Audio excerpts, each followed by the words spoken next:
Welcome to Taking Care of Lady Business, where we put the business back in lady business. Hosted by Jennifer Justice, founder and CEO of the Justice Department, a management strategy and law firm that works with female and woke male entrepreneurs, executives, talent, brands, and creatives to build and maximize their wealth, focusing in the areas of tech, consumer product, finance, media, entertainment, and fashion. Jennifer interviews entrepreneurial women who have done it all, who will be sharing their secrets on all things business, especially as a woman. These highly successful women will share strategies and insights, including what not to do and what it takes to win. And now, here's your host, Jennifer Justice.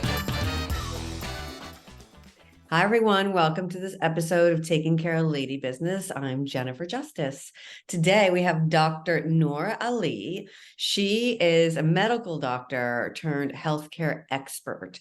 Hello, welcome to the show. Hey, Jennifer, thank you so much for having me. It's such a privilege. I'm excited to chat with you today. And I think I am excited to hear everything you have to say about healthcare because I am having the worst time with it. And insurance in particular. And I think that I am not alone. I think there are many women who, especially if you have small businesses, who have a really difficult time understanding it, understanding how you can actually find insurance that covers anything, et cetera. Yes. No, totally. It's not an uncommon problem, Jennifer. Yeah. I know, I can imagine. Can you start by telling me how you got into this, your background, et cetera? Yeah, that's a pretty long story, but I'm going to keep it short. So I grew up in New York City. I was always headed towards a trajectory in medicine. So ever since I was 5 years old and I looked up at my grandfather reading all of his medical textbooks, I was just in love with medicine. And my whole life was geared towards that direction. So in middle school, I was taking high school courses. In high school, I was already done taking advanced college courses, ready for medical school. We had a wrench kind of thrown in our plans when in 18 years old, living in the Big Apple, about to start my college career, when we get a phone call that my grandfather has passed away. And that really changed the direction of our family's future. And we all had to move back to Bangladesh to be closer to my family. And I got the opportunity to skip undergrad altogether and go straight into medical school. So I was part of a 6-year accelerated medical surgical program where I got my training, and I loved learning everything that I've always wanted to learn. But then plans change again. I got married, and my husband, who's from Brooklyn, we had to be together. So after I completed my training back home, I moved back to the United States to be with him. And the way it works for foreign doctors like myself is we don't have to go through medical school again, but there's a series of licensing exams to pass. Now, at that time in my life, I had already been a practicing general surgeon for several years. And there was a big disconnect with the content of the basic sciences of that step one of the licensing exam and what I was doing in my practical professional career. So I really struggled with that, Jennifer. It's very similar to the bar exam. Basically, because you take the test right after you learn a bunch of stuff. But as you know, there's no such thing as like, I'm an all you can eat lawyer. Like, it's not at all. Like, you're a specialist, right? And so a lot of lawyers have been practicing a long time. If they move states, they fail the bar exam because there's no reason why you should know all this stuff. And practical application is so much different than learning, right? Oh my gosh. Yeah. So I'm sure like professionals have a very strong commentary, as I do myself, with the way these kind of licensing exams are structured. If you're already a practicing professional, there should be a little bit of different type of testing when you move or have to retake those tests. So I have a lot to say about that, because that, when I didn't pass my exam, my step one, and it threw me into like a really deep, dark place where I lost all sense of identity because I didn't have any other educational background other than medicine. So I was like, what am I going to do? No one was giving me a job because on paper I look like a high school graduate, but in real life I have a lot more clinical experience. So it was a really hard time in my life where I wasn't getting work. I didn't find any meaning or identity in my life, and we decided we need to make a change, and we moved down from New York City to Florida. And I was trying out different career options options, but nothing was really making me feel worthy for what I felt that I brought to the table. And the only opportunity that I got was a sales position. And at that time, I was like, well, I didn't go to 27 years of consecutive education to get a career in sales where you sometimes you don't even need a high school degree. Some of my colleagues didn't even were high school grads. And I felt like deeply offended by that. But I needed a chance and an opportunity, and I needed a win in my life. So I thought, well, I'm just going to take this by the horns and I'm going to figure it out. And health insurance was foreign to me because where I studied and practiced medicine in Bangladesh, there is no insurance system. It's a pay per service. So it was a big learning curve for me, but still easier than medical school. And when I learned, I just learned the industry, I figured it out, and I'm like, okay, I can do this. And within, a few months, I really mastered it. And the more I was doing it, I learned about personal branding. I was like, wow, I can really bring in my clinical knowledge and education, what I'm learning. And I was really developing this core personal brand. And that's when I really shined and flourished. And the more I work with people, I realized I want to work with more people like me, highly ambitious, overachieving professional women who have businesses, who have families, and who care about both deeply. And I just started loving serving the female founder market. Amazing. And so tell us everything that you're doing for the female founder market. Right. So what I do now, Jennifer, is I help advise female founders at any stage of their business figure out what to do with their health insurance. So we're talking from the spectrum of, hey, I'm about to leave my corporate role and I have no idea what to do for health insurance because I've always just had it deducted from my paycheck, all the way to, hey, I'm growing, I've got a small team, maybe they're remote, maybe they're all over. I help advise on all across that spectrum, really where to go to start the research and shopping for health insurance, and how to build a policy that really serves you and you don't feel like you're getting screwed or scammed by the industry. Well, yeah, it's kind of hard not to feel like you're getting screwed or scammed by insurance. You're paying thousands of dollars a month. And then they're like, oh, we're not going to cover this. You're like, why? You don't find out until after the fact, And so what does that look like? Like, how does somebody come to you, and what are the different choices or things that have been like stumbling blocks for everyone? Right. So, I start with a 15-minute consultation, just something as a starting point where I get to know you, what's going on, what income bracket are you in, where are you with health insurance, what your needs are. And then there's a really big and important choice to make, Jennifer.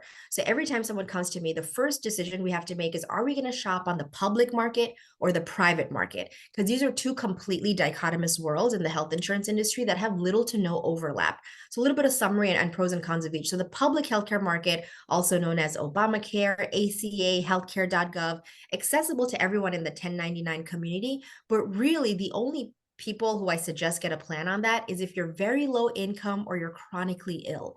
Because if you're not in that bracket, you're really not getting served by the public market. So if you're low income, you can qualify for a government subsidy where the government pays a portion of your premiums in the form of a tax credit. And what I mean by low income is Americans making under 20,000 can qualify for Medicaid, which is free healthcare.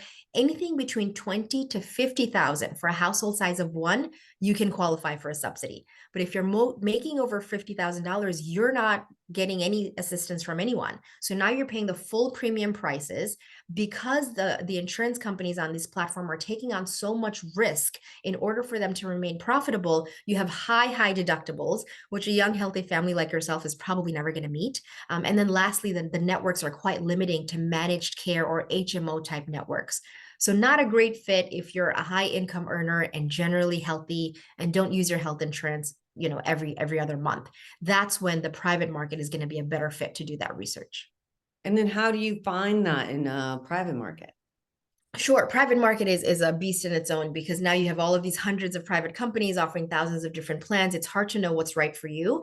And then on top of that, you don't have a neat little portal like Obamacare where you can kind of click and compare plans and do apples to apples comparison. So I really suggest working with someone like myself, a health insurance advisor, to help you shop and navigate that part. But it really starts with a needs-based analysis. Like, what is important to you for health insurance? Is there something that you're trying to get covered? If yes, let's find a policy around that it's going to cover what you want it to cover and have the doctors that you like in network. But if it's something like, I don't even go to the doctor more than once a year, I just want to have affordable health insurance in place where I don't feel like I'm bleeding money every month, then our needs are going to be different. And we're going to go for the lowest premium with the lowest deductible that's affordable for you. And where do you find these though? I mean, you're the one who's finding all of this. Right. So because I'm just in the industry, I just know kind of where to go. But if you're an individual just kind of shopping on the market and Googling, I mean, good luck to you because it's not fun. It's not pretty. What you're Yeah. going to, when you Google is the big insurance with the deepest ad budget, what they have to offer. So it's really hard to know what's appropriate for you. Like I said, there's no nice little portal. So working with a professional really helps to kind of categorize and prioritize. And what about like how many people can you be a solo Yeah, entrepreneur and you get can be these as solo, well? individuals, families, small businesses. And again, this is where deeper conversations really help. Like if you have a team member, where is your team? Are they local? Are they remote? You know, how much are you paying? How much would you like to contribute and offer? What can you afford? But the smaller the team size, the even better. So individuals and families have a lot more options. Small teams have great options. When you have team sizes over 50, that's when the laws and brackets and categories change where you have to offer kind of like cookie cutter group plans. But anything less than that, there's a lot of flexibility and a lot more options. And it seems like a minimum people are paying for a family, like $2,000 a month. So that just might be your situation, Jennifer, where you're a high income earner and you're getting that premium because you're unsubsidized. And, we should definitely talk because I think there's a lot better that we can do for you. I just see this a lot with my clients. I represent a lot of women, and unfortunately, a lot of them got fired, and the COBRA amounts are always like Yes. 2,200. Yeah, so COBRA, that's a great point. So COBRA is, according to law, is when you get terminated, laid off, it's a maximum period of time where your benefits are extended to 18 to 36 months, depending on your state. Now, COBRA is interesting because what you're used to getting deducted from your paycheck is probably 30 to 40% of your actual plan premium. So your employer used to sponsor that. Now, after you get laid off or terminated, your COBRA can charge up to 110% of what you're used to paying or your actual premium price, which is why those prices look so absurdly high. And the sticker shock is atrocious. What I can say here is COBRA is 90% of the time not your best option. And finding an individual private market plan is probably going to be so much better in terms of premium and coverage. Well, that's interesting. Yeah, because everyone just goes to COBRA because it's so hard to change your and you don't insurance, and know you might have to anything change else, right? doctors, et cetera. Yeah. Yeah. Okay, can you just explain that a little bit more, what exactly COBRA is and what it stands for and et cetera? Yeah. So we just went over Obamacare and what that is, and you don't recommend it for the most part to probably this audience, right? Well, you did say one thing, so let's go back a little bit. If you have chronic illness, what do you mean by that? Yeah, so this is going to be where why would that suit you then?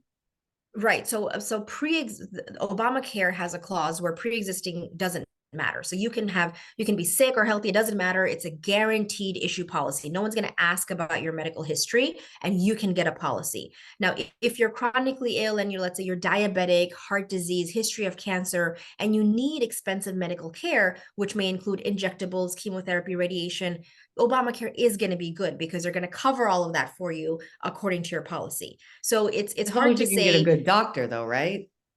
Sure, as long as you can get a good doctor in your network. So that's where all of those research and pieces come into play. But an example, Jennifer, of what I mean, and it's hard to give a blanket advice here. So let's say you have asthma, right?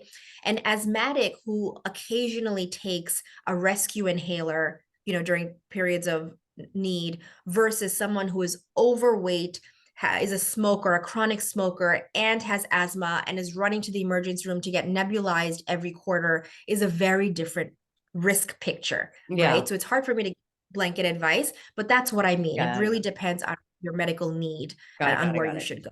Okay, great. All right, so then you go asked a on little bit to about what COBRA means. Yes, the COBRA stands for Consolidated Omnibus Budget Reconciliation Act. It's just a law that states if you get terminated by your employer, they have to offer an extension of your benefits. The time period is 18 to 36 months. So the most you can be on your COBRA plan is that. After that, you got to figure it out anyway. And the premium is, like I said, it can be up to 108% or 110% more than the actual premium price, which is why it looks so absurdly expensive. So because of the price, it's often not your best choice because you can definitely get something at a lot lower price point at comparable coverage. Right. Okay. Amazing. Great. So now let's go into private. And how do you work with people in that? Yeah. So It starts with a 15-minute consultation. So for example, Jennifer, you're like, hey, I'm struggling with my health insurance, paying way too much. It's not covering what I needed to. What do I do? So we have a call. Before our call, I'm going to research some quotes and rates, and we're going to discuss the landscape of healthcare in America, where you fall in that picture according to your income and your needs. And we're going to start the research, and I'm going to offer some options. At the end of that call, if we're a good fit to work together and you like the plan that I proposed for you, then we set up another call to do a deep dive policy review. We go over the plan, make sure you love it, it's going to work for what you want, and then we get set up. And that's the whole process for working with me. And every time you get to work with me, you have me for the life of your policy. So I come with your plan where I get to advise and strategize on all of these things. Like, Jennifer, you're paying way too much for your plan, or Jennifer, you're trying to get this done. This is not the right plan for it. Let's get you on this to cover this procedure at the lowest cost. Then we're going to hop you back onto this plan. Claims, customer service, strategy advice like that. That's what I offer for all of my clients. Because no one has time to figure this shit out, man. No, it's an entire industry. Like you went to law school to study. Like, are you supposed to go to insurance school to study how to pick the right insurance? You kind of have to if you don't have somebody, because how are you different than a broker then? Yeah. So in the insurance world, brokers are great in like the real estate or the finance world, right? That we have access to all of these products, we can shop it all. In the insurance world, you don't want 100 plans to pick from. You want someone to be like, this is what I need. And I'm a writer, so I can actually write your policy, not just point and say, go do this one. So that's what makes me different, is I can actually write your policy and service you for the life of the policy, not just point to a plan and say, sign up here. Got it. Amazing. And then, so what's the payment? How do you get paid? Yeah, so a few ways I get paid. So if we are a good fit to work together, I have a one-time service fee for the concierge lifetime services, which is currently at $200, which is not bad at all. And then I also get a small commission from the insurance company, depending on what plan I write for you. Oh, good. Perfect. So it's not really a lot of out of pocket for the person. That's amazing. No. And like, how do people know about you? I mean, other than this podcast, which we'll get to, and we'll have you say how everybody can find you at the end and consistently, but it's like, literally, it's like, where have you been all my life kind of situation. There's so many people. Jennifer, same question. How do I get to more people? So I'm on social media. I'm active there. I've got my website. I love speaking on podcasts to reach more of the communities that you serve. And it seems like we have overlapping communities, which I love. Mm-hmm. I love working with this market. So, referrals, word of mouth, and working the good old hard way is how I get my services out there. So, and then why did you decide to work in the female community? Female founders? Yeah, the more I started working with people, like I thought about, I would review my book of business, my clientele, and really pick out like, who do I love working with and why? Especially since having my kid, my son is 3 years old. I just really connected with that community. And when we have these conversations, it doesn't feel like sales or like I'm selling insurance, which is exactly what I'm doing. It feels like a conversation of shared values where we're talking about our mom life struggles and, like sharing resources on how to get ahead in business and things like that. So it just felt very aligned and very easy and effortless. And I decided this is who I want to serve. This is who I want to work with because of these shared values. Mm-hmm. Amazing. And so there's another company that you're launching too. Can we talk about that? Yeah. I would love to talk about that. So when I'm doing my health insurance consultation, so every day I have like 15 to 20 consultations with female founders like yourself, and they're all over the country and they're amazing and they're doing the damn thing, right? And at the end of the day, I'm like, wow, I just had all of these amazing, inspiring conversations. What if Jennifer in Tribeca were to meet Melissa in Seattle? Like they would really, mesh well together and their businesses would just really click and boom. And I was like, how can I do this? Because this is really what I want to do. So that connector inside me decided to put together a platform to accomplish just this. So Think Like a Woman is a platform to amplify the aspirations and ambitions of women like you and I, who are career driven, who love hard for their family and for their business, because these are the women I talk to all the time. And I just wanted to put them together. So one of the offerings that I just launched in New York City last month is called the Empresaria Brunch. And it's a highly, highly curated real life business networking event. It's a round table, so it's capped to only 15 seats. And it's really hand selected. So I'm putting together people with shared values, who someone at the table is solving a problem that you currently have. So for you, Jennifer, if you're struggling with your healthcare, you're going to be placed with someone like myself who's going to, have the solution to that problem. And it was beautiful. It was a lot more successful than I could have imagined. And I'm so, so grateful for that. And I can't wait to do it again. So that's the community that I'm working on building now. And after the event, I placed them in a private Slack community where the conversations are nurtured further. There's more resource sharing, and there's just a really intimate and deep sense of community. How do people get to that platform? Is that like a Slack thing? It's like... Yeah, there's a website, there's social media for Think Like a Woman, but it's very application based. So if Jennifer, you're like, this sounds interesting to me, I would like to attend a Think Like a Woman event. I would ask you to apply, and I have to ask some questions because of the deep level of curation. I can't just sell tickets to anyone who wants to be there. For this to work out, there has to be someone who has a solution to the problem that you currently have. So it's an application based. So there is a website, thinklikeawoman.co. There's an Instagram page where you can apply and learn more, check out how the last event went. If this is your vibe and your tribe, you can apply. Amazing. And so are you just going to keep growing it? Doesn't matter how many members. It's like, yeah.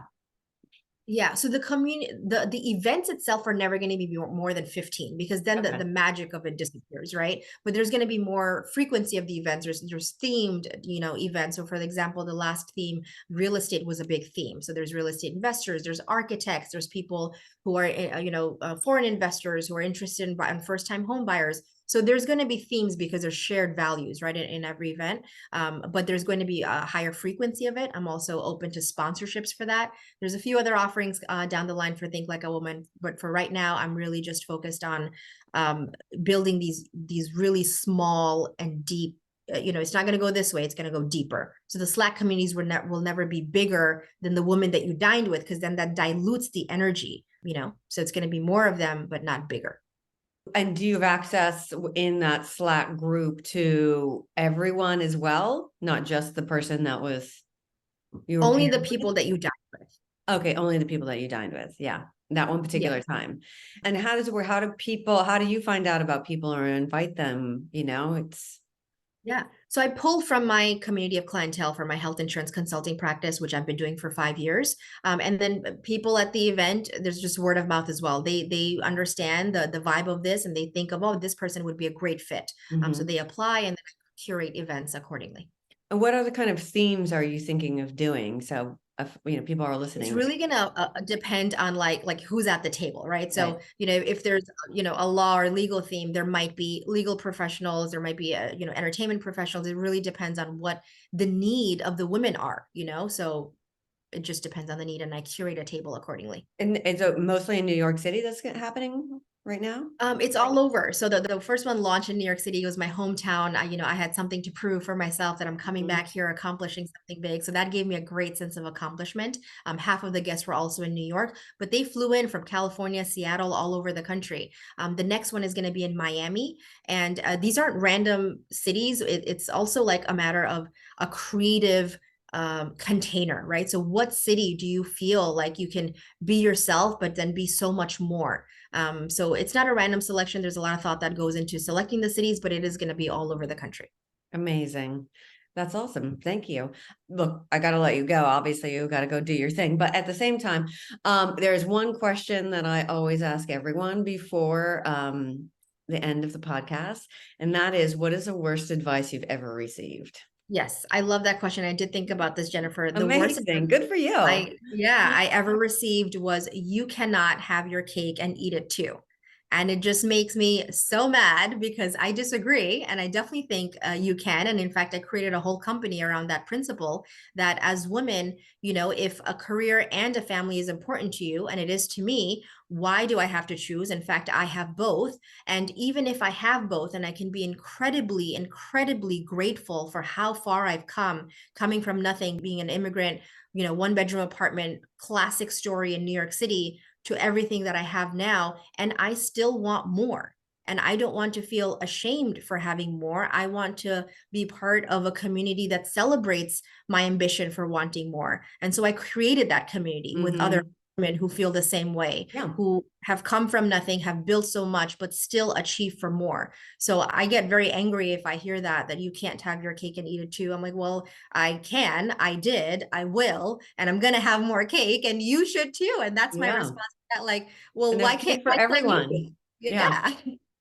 No, it's true. It's the whole basis of what, Justice Department was started on. It's like, we want to unapologetically make women rich. It's like, then you have choice and power over your destiny. Because when you don't have it, and you don't have the power, and collectively, the more that we have it, we can see a different world, and, more conscious capitalism, because we've never seen capitalism owned by and dictated by other than white men. So, yes, the only way to prove us wrong is, for it to happen. So I go love that. ahead. Yes, Try to I prove love me that. wrong. I love it. Yes.